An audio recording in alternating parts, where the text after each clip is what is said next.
Yeah, hi, I'm Dustin Whipple, Whipple Superchargers.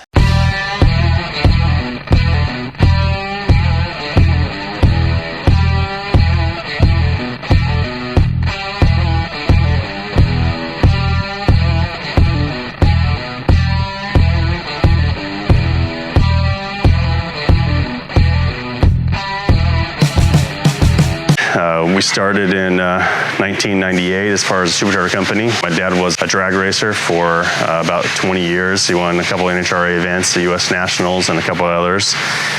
He was always known as an innovator. He got a little tired of racing and traveling and had a family, so decided that he'd start a business. We started actually a long-haul trucking company, and of course he got bored with that and missed racing, so he wanted to get back into racing. And instead of actually doing the tuning and car owning, he wanted to make parts. And so he always thought there was an issue with the factory superchargers that everybody was using, which at the time was the 671s. So he worked and found a screw compressor, and at the time it was very industrialized. It wasn't really made for automotive, and so he helped adapt it to the automotive field.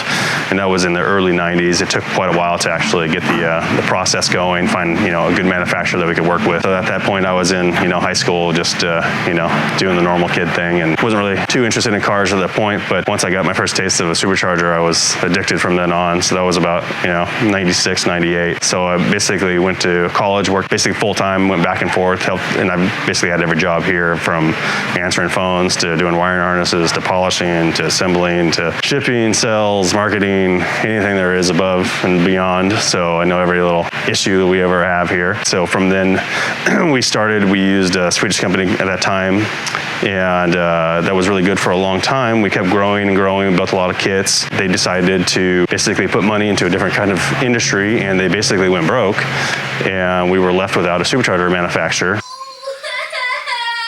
So we had either two choices. Was one, to shut down, or two, to invest in everything we had known before and what we had learned over the years and build our own supercharger. So we decided to keep going and build a supercharger. During that time, there was about a good 6-month window where we actually had no superchargers, which was a little hard to run a business, but we did it. We had, of course, Jared was one of our very first customers. He drove us absolutely crazy. Just phone calls every other day, and boy, it was, I'm like, I don't know who this guy is, but he is really annoying. He better sell a lot of superchargers. I remember the first time I met him, I seen him, we just started shipping superchargers. I'm like, who is this little guy? His damn personality, everything. He was a good guy, and so we formed a relationship, and since then he's always been one of our first guys to get any of our kits. We've always had a good friendship. He's really helped us, grow our brand, which has been really good. And of course, we've been friends for a long time. That's back, I think, around 2006, somewhere around there. So about 12 years now. Since then, we brought in manufacturing to the U.S. We cut rotors here now. We develop all the rotors in-house. We've developed all the kits now in-house, and we've grown into we have a rotor business, which is a separate entity that's growing here in the next few years, as well as actually kit building, which is changing at all times. So we've grown from 4 or 5 employees to over 50 employees. Business is continuing to boom. We get an order from a dealer or a customer. From there, it goes to either powder coating, polishing, and once we get that back, we get it all clean.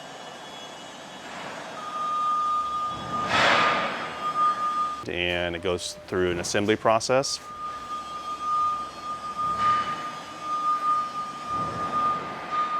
After the assembly process, it actually goes to another assembly process, which is the actual kit portion of it. All the parts get pulled at the same time.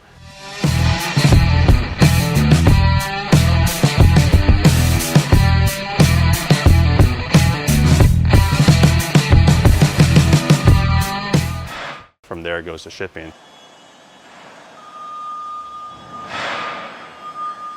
Pretty simple process. All the parts are typically in stock, but it's usually about a 1 to 2 week build time, and then usually about a week of freight.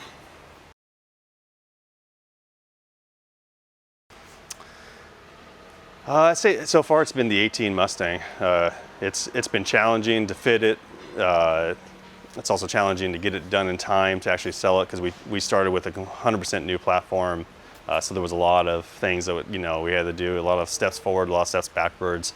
But we think that what we've done there is taking us to the next direction of where we're going in the future with the company. Is the hood lines are changing, the the compression, the computers, everything's changing, and this is basically the direction we're going to go for the future. I think it's great. It's a great engine, and the blower itself is really good. But we've worked with Ford in some of the applications, and we know some of the limits that might actually have. So we're definitely going to have a bigger blower for it that will have quite a few advantages over what's there. So I think that's going to be a really nice system to do. So we're really excited about it.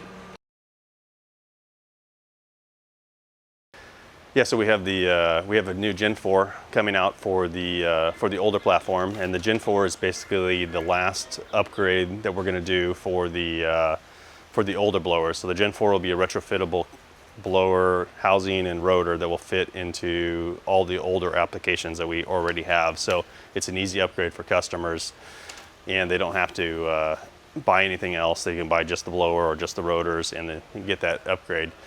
After that, the Gen 5 was the new generation, which is a newer rotor type, newer rotor design, new theories of how we're going to do it, which is taking us in a different direction and even a better, higher horsepower and more efficient supercharger. With that, we have a Gen 6 coming. 4, 5, what are you doing? 6. Pretty soon. We're continuing to evolve and find new things, and that's what it is. The Gen 6 will have a couple of modular, different power capacities. I don't want to give too much, but it's going to be a pretty unique application. It's going to be retrofittable to some of the older applications.